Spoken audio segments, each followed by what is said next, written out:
제가 초등학교 1학년 입학할 때가 1963년이었습니다.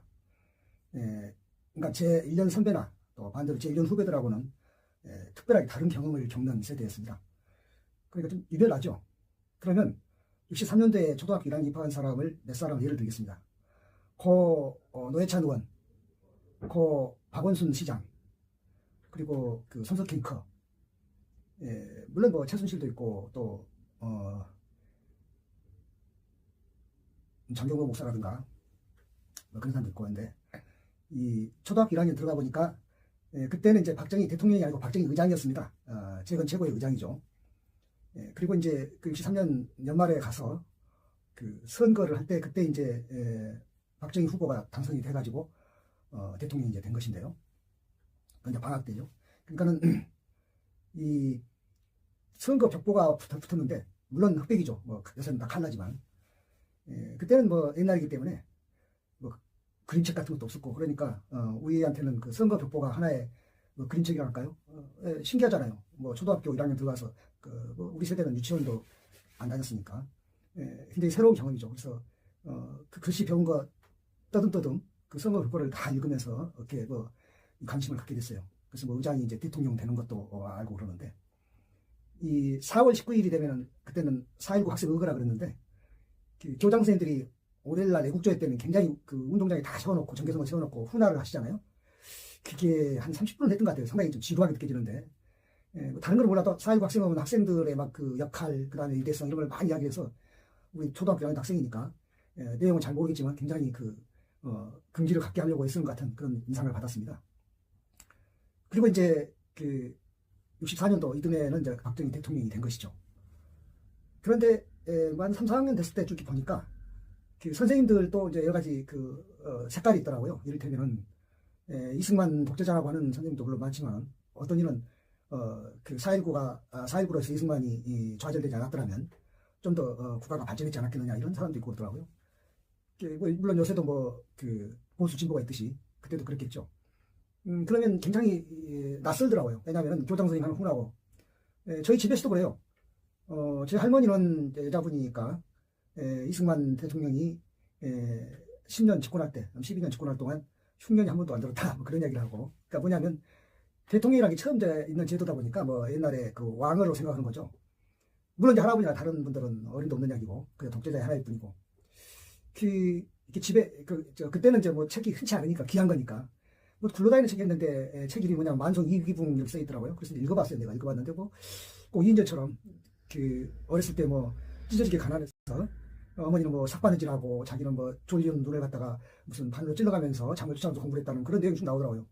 그걸 이제 아마 선거 홍보 책자였던가 봐요. 그걸 보고 있으니까 어느 날 할아버지가 보시더니 무슨 책 보냐니까는 그 옆집에 갖는 걸 얻어온 거라고 했더니 이 달라고 할아버지가 버려보시더라고. 이건 선거 운동 홍보 책자이기 때문에 별로 읽어둘 만한 가치는 없는 것이라고. 그래서 뭐 그런가 보다 했죠. 그러니까 뭐냐면 만성 이기붕이 그 이승만의 이제 이인자 아닙니까? 그런 것도 경험이 있었고, 심지어는 어떤 선생님은 일제가 좀 더 오래도록 진행이 됐더라면 더 발전됐을 거라는 선생님도 있었어요. 그만큼 과도기였죠. 그때가 과도기였기 때문에 그런 걸 경험했는데, 그래서 저희 또래가 72년 유신 독재를 굉장히 충격으로 받아들인 거죠. 왜냐하면 사실은 1972년이 무슨 해냐면요, 키신저하고 닉슨이 그 베이징 가서 이 마오쩌둥하고 저우얼라이를 만났던 해예요. 얼마나 충격적입니까? 우리는 그 마오쩌둥이나 저우얼라이가 무슨 사람이라고 생각을 안 해봤거든요. 괴물로 알았죠. 그랬더니 보니까 마오쩌둥은 뭐 그냥 뚱뚱할 뿐인데, 저우얼라이는 굉장히 그 양복 핏이 좋더라고요. 윗도는 양복이 이렇게 북미우쳐 생겼는데 바지 그 다리미 선이 쫙 걷어 있고, 그때 이제 어차피 그 신문에 사진밖에 없으니까, 텔레비전 시대가 아니니까요. 보니까 뭐 굉장히 아주 인텔이네 이런 느낌 들게, 실제로 중국의 지도자들 뭐 덩사오핑까지 포함해서 전부 다 유학파입니다. 마오쩌둥 하나만 빼놓고는. 마오쩌둥은 장사 사범대학 나와서 뭐 그냥 교사 출신이지만, 다른 사람들 저울라이나 뭐 이 류샤오치나 또는 덩사오핑이나 전부 다 유럽 유학파들이에요. 그러니까 엄청난 지식인들이죠. 우리는 이제 그런 것을 생각 안 하고 뭐 거의 뭐 마오쩌둥보다 더 못한, 마오쩌둥도 뭐 어차피 뭐 유학파는 아니지만은 뭐 그렇게 알고 있었고, 심지어 뭐 사람으로 생각도 안 했는데, 그래서 굉장히 충격적이었어요. 그래서 또 일본의 그 다나카 가쿠에이 수상이 이제 그때 이제 베이징 가가지고 미중 수교는 차라리 그때 공동성명을 했지만 안 맺었어요. 왜냐하면 여전히 미국은 이제 닉슨 공화당이 있고 또 민주당이 반대하니까. 그리고 이제 그 다나카 하쿠에이는 이제 잽싸게 이제 중일 수교를 맺었죠. 그런데 그게 이제 그 한참 봄에 있었던 일이고 7월 4일 날 되니까 중앙정보부장 이우라기가 북한 가서 김일성을 만나고 왔다고 딱 터지는 7.4 공동성명인데 거의 무슨 이거는 천지기백을 하는 환상이더라고요. 아니 북한도 이게 이제 완전히 거기 이제 참 유명하잖아요. 그 민족 자주 민족 대단결 뭐 이런 것들 이 7.4 그 선언 공동성명 이 캐치프레이가 있잖아요. 그러니까는 서로 자주적으로 민족 자주를 한다 이거죠. 평화를 대단결한다 이거죠.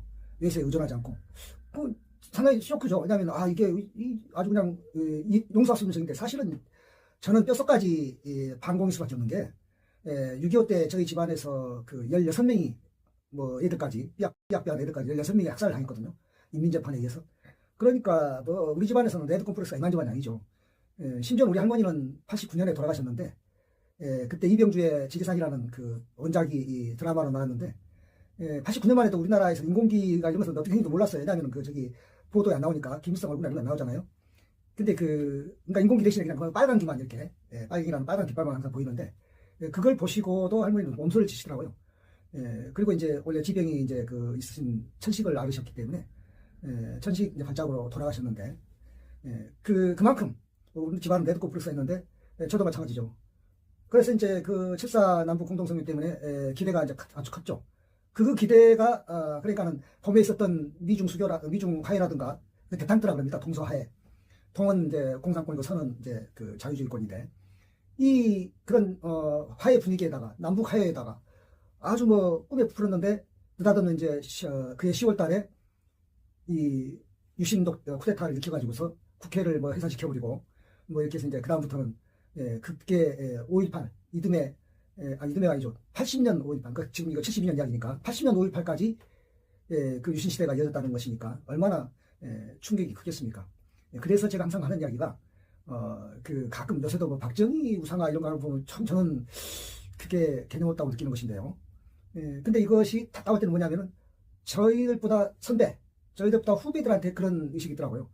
그러니까는 고 노회찬이나 고 박원순이나 또는 손석행커나 우리 이 또래가 느끼는 것은 적어도 그런 마음은 아니거든요. 너무나 이게 롤러코스터 타듯이 그냥 뭐 화해와 적대가 막 이어지다 보니까 굉장히 심하게 크죠. 심지어는 무장군 비건도 그렇고요. 무장군 비건도 그게 너무 쇼킹한 것인데 그거를 계속 이어갈 것으로 해가지고 우리에게 계속 이 적개심을 심어주려고 했었던 것은 사실은 무장군비는 그때가 베트남 전쟁 중이니까 김일성이가 월남에다 자기들도 파병해주려는데 뭡니까 월남 호치민이 거부했어요. 그러니까 필요 없다. 우리는 외세에 도울 필요 없다 해가지고. 그러니까 이제 이 김일성이는 이 무장공비 사건을 이렇게 아주 후방을 뗀 거죠. 그러니까 미국이 두 군데 전쟁을 할 수가 없잖아요. 베트남 전쟁도 하고 있는데 한반도에도 이렇게 긴장이 유발되는 걸 어려워하니까. 그러니까 이제 계속 베트남 전쟁에 간접적으로 도움을 주겠노라고 한반도에서 도발한 것이 이제 무장공비인데 그러면 그것이 베트남 전쟁이 75년에 끝났으면 무장공비도 끝난 것이니까요. 그 다음부터는 그런 얘기 안 해야 되는데 계속 같은 이야기를 우리는 아주 그냥 기회 못 쉽게 들어왔고 그랬는데요. 그러니까 무슨 말이냐면은 긴장을 조성해서 정권 안보를 깨는 것이 나쁘다는 거죠. 있는 긴장을 떠올리지 말자가 아니라 없는 긴장도 만들고 있는 긴장도 부풀리고 이렇게 해서 정권 안보를 깨한다는 것이 나쁘다는 것이거든요.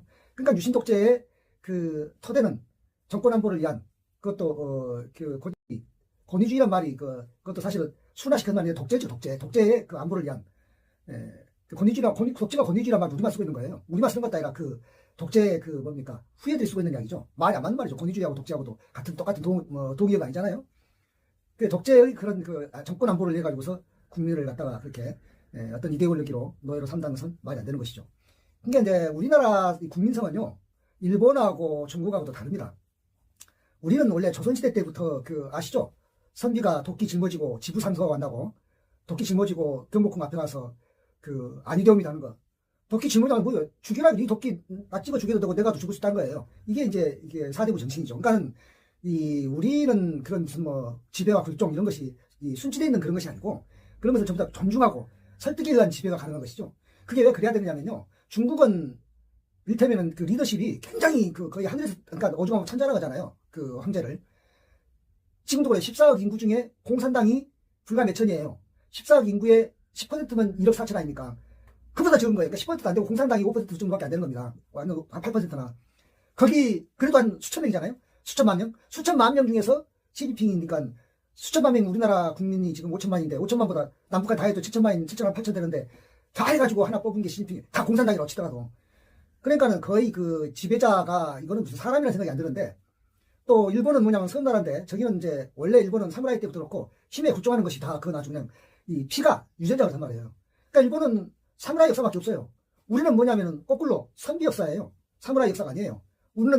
우리 5천 역사 중에 사무라이 역사 해봐야 고래 무신적고 100년밖에 없어요. 전부 다 선비 역사란 말이에요. 그러니까 이 다스리는 방법이 달라야 되는 거죠. 요새 뭐 윤석열이 했던 것, 그 뭐 일본 사무라이에서는 통했겠죠. 그 통합니까? 안 통하죠. 그 계엄군이 이 총칼을 들고 있는데 그 안기령인가요? 그 뭐 이렇게 그 총칼 대검을 자꾸 이렇게 막잖아요. 그 찔리면 찔리는 것이고 그것이 만약에 탄이 장전돼 있으면 잘못하면 오발 사고 일어날 수 있지만은 그게 그러니까 한국인이에요. 그날 의사당에 들어간 뭡니까 몰려간 시민들 그 사람들 뭐 총알 막 쏘면 죽는 건 일도 아니죠. 파리 목숨이죠. 그런 건 두려워하지 않는다는 거죠. 그러니까는 다스리는 방법이 달라야지 무슨 일본서 써먹고 중국서 써먹을 만한 겉다위 방법으로 하면 안 된다는 거죠. 그리고 과거에 50년도 전에 박정희가 써먹던 방법으로는 안 된다는 얘기입니다. 그러니까 전두환으로 해서 박정희가 저 가려진 면이 있는데 전두환이 일으킨 12.12든 5.18이든 전부 그 계엄령이 전부 다 유신헌법의 계엄령이에요. 전두환이 계엄령이 아니라 전두환이 창작물이 아니란 말입니다. 박정희가 만들어놓고 한 유신헌법에 그리고 죽은 다음에 그 유신헌법의 결과로 그렇다고 그 말도 안 되는 계엄령이 나온 것입니다. 그러니까 헌법이 그렇게 중요한 거예요. 그리고 지금 헌법이 이게 이제 1987 체제 헌법인데 그래서 지금 한 40년 되나요? 한 30몇 년 됐는데 지금도 개헌하자 할 때 가끔 내각제를 만들었는데요. 내각제는 우리나라에 맞지 않는 헌법입니다. 내각제도 민주주의 맞아요. 대통령 중심도 민주주의 맞아요. 근데 우리는 안 맞아요. 내각제는 마치 로마 언론처럼 귀족공화정처럼 국회의원이면 계속 국회의원을 할 수 있게 돼 있는 거예요. 우리는 그런 거는 못 보죠. 일본은요 5대째 6대째 지역구를 물려줘요. 우리는 지난번에 의정부에서 그 누굽니까 갑자기 이름이 생각나요. 그 의장까지 지냈던 사람 문희상 씨가 자기 아들한테 지역구 물렸는데 바로 아웃시켜버렸잖아요. 낯선시켜버렸잖아요. 이래도 안 물려줘. 이래도 심지어는 지구당만 안 물리는 게 아니라 이 교회도 안 물려주려고 해서 뭡니까 저 유명하잖아요. 저기 저 강남에 저 뭡니까 저기 김사만 목사인가요? 그 저기 저 명성교회 그거 아들한테 물리려니까는 그 지금 어떻게 물려는 줬는데 그 난리가 있잖아요. 그 교회만 말하는 게 아니라 교회 안사도 이야기해요. 그 막 기독교인도 아닌 사람까지. 이정희가 사과한 게 뭡니까? 눈물 흘리며 사과한 게 자기 아들한테 세습하지 않겠다. 내 기업에 대해서 세습한 것이 뭔 것이 우리나라니까 안 되는 거예요. 우리나라. 그러니까 무슨 말이냐면 한국인은 다른 이야기예요. 중국이라고 다르고 일본이랑 다르다니까요. 그러니까 이걸 알고 해야 돼. 이게 좋다 나쁘다는 말할 필요가 없어요. 왜? 우리는 그렇게 생겨먹었어요. 그렇게 안 될 수밖에 없는 게 뭐냐면은 원래부터 조선시대도 척박해요. 우리가 이 땅이 좁은데 지금 이렇게 비료가 있고 농법이 발달해도 쌀이 자급자족이 될까말까 했었잖아요. 조선시대 어떻겠어요? 비료도 없었죠. 농법도 시원찮았겠죠. 그럼 부족했을 거 아닙니까? 부족한 것을 어떻게 먹어야 됩니까? 나눠 먹어야 돼요. 그러니까 다른 데하고 달라요. 잉여 농산물이 없는 거예요. 우리는. 그럼 나눠 먹어야 되니까 그래서 왕들도 아주 최소한을 만드는 거예요. 무슨 뭐 서태후나 또는 일본의 무슨 도요토미 히데요시나 이번에 뭐 저기 시리아에 도망간 놈 뭡니까 아사드나 이런 식으로 아방궁을 꾸밀 수가 없어요. 왜냐하면 그럴 여유가 없었어요. 왕들이.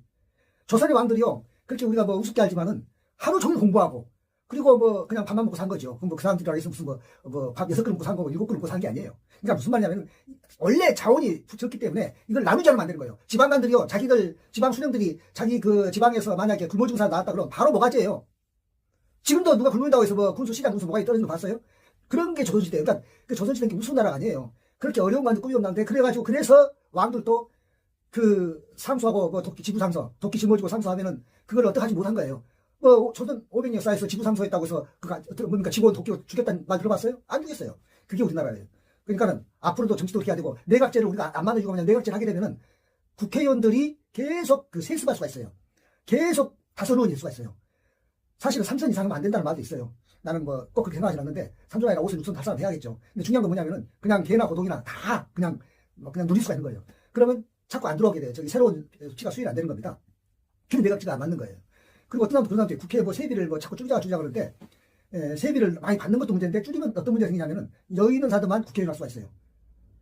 국회의원 하면서 세상에 뭐 밥 먹을 돈도 없고 뭐 생활할 돈도 없으면은 국회의원 안 할 거예요. 그 사람들은. 그럼 여유 있는 사람 국회의원 뭐냐면 부자들만의 국회의원이 된 거예요. 그러니까 원래 공무원한테 월급 주는 일이 처음에는 안 그랬어요. 인류 역사에서. 처음 언제 생겼냐면은 그리스에서 생겨. 그리스 민주정에서 생긴 거예요. 그 전에는 관리들이 그러니까 공무원 공직이 어떻게 되냐면은 돌아가면서 또 순서 뭡니까 저기. 그러니까 되게 여유 있는 사람 하는 거죠. 왜? 밥수나 떠먹어야지. 밥수 떠먹지 못하는 무슨 지금 당장 굶었는데 무슨 가서 그 공무원을 뭡니까? 수당을 주기로 했어요. 수당제. 그 페르크스 한 거야. 수당제 아닙니까? 그리스 그 페르시아 전쟁 때 얘기해가지고 수당제로 시작한 거 아니에요. 그게 요새 국회의원 하면 세비예요. 우리도 한때는 이 지방의회 같은데 그 명예직 때 있었어요. 처음에. 자유당 때는 물론 잠깐 했던 것도 명예직했고. 그러니까 뭐 지방에서 뭐 뜯어먹고 그랬죠. 어디 기부금 한답시고. 그렇게 할 수밖에 없죠. 그 명예직으로 하면 뭐가 있냐면은 굶어 죽지 않은 사람들만, 귀족들만, 여유 있는 사람 하게 돼요. 그럼 그 사람들 누구 이익을 대변하겠어요? 자기들 이익을 대변하는 거예요. 그래서 적어도 세비를 주는 이유는 적어도 뭐 밥술 떠먹는 이유는 걱정하지 않게 생계는. 그리고 우리 가난한 사람들도 많이 대변해 달라. 그래서 세비 갖고 보고 생계형 국회의원도 보내는 겁니다. 그래야 생계형 가는 거예요. 그러니까 이런 역설을 이해를 해야 돼요. 그러니까는 내각제니 무슨 세비를 무조건 뭐 반으로 깎는 게 있다 해서 하는 것은 여인상. 그러니까 지금도 보면 세비 깎자는 이야기 하는 사람들 그냥 안철수 사람들이잖아요. 그 사람들은 세비 마흔 사람들이에요. 옛날에 정몽주의라든가. 뭐 세비를 그 사람들 껌값이죠. 근데 정의당이나 이런 군사정당들은 그런 말 안 하잖아요. 왜 안 하냐? 그 사람들이 지금 돈이 환장해서 안 하는 게 아니라 그것을 돈을 줄여버리면은 그래서 생계가 안 되면은 생계가 되는 사람들만 국회에 모이게 되면은 그 사람들은 부자들만 대변하게 된다는 거예요. 내각제를 하게 되면은 내각제도 민주주의 맞아요. 맞는데 거기서 있는 사람 자기 자리를 안 놓으려 그래요. 안 놓으려 그러면 계속 세수받게 되는 거예요. 대통령 중심이라는 건 어떠냐? 확 할 때마다 갈아버리니까. 내각제는 그 일당의 대표가 총리 하는 거 아니에요? 그 사람이 실제가 되는 건데. 근데 대통령 중심제는 아무리 당 기반이 있었다 하더라도 하루아침에 선거로 날려오면 끝나는 거죠. 그러면 새로운 사람 나오잖아요. 갑자기 개철 정도 나오잖아요. 그래야 되잖아요. 그 기회가 많아야 되죠. 내가 사람한테. 그 한 사람하고 뭐 잘난 놈만 하고 무슨 뭐 이것이 왕족도 아닌데 왕국도 아닌데 그렇게 세수하면 되겠어요? 안 되죠. 그래서 그런 그것을 알고 이야기를 해야지. 그냥 무슨 뭐 내각제 국회의원 말하니까 뭔지도 모르고서 그것도 민주주의 맞네. 일본도 하고 일본도 하니까 일본은 정치가 저 모양인 거죠. 어떻게 자민당이 1955년부터 지금까지 일당 지배를 합니까? 그리고 뭐 거기는 그러니까 일본 국민들은요 정치 관심도 없어요. 왜냐하면 그건 누구들 일이고 이러는 거죠. 그러니까 뭐 자민당이 뭐 죽었든 말아먹든 뭐 개 국을 만들든 상관이 없는 거예요. 그건 정치에 활력이 없죠. 우리는 그것이 아니잖아요. 선거할 때마다 그냥 엄청나게 붐을 일으키고 하지만은 그건 새로운 사람에게 새로운 일에 대한 그러니까 이미 하고 있는 사람은 정권을 뺏기지 않으려고 노력하게 되는 것이고 이렇게 되는 것이죠. 그게 중요하기 때문에 그런 여러 가지 맥락을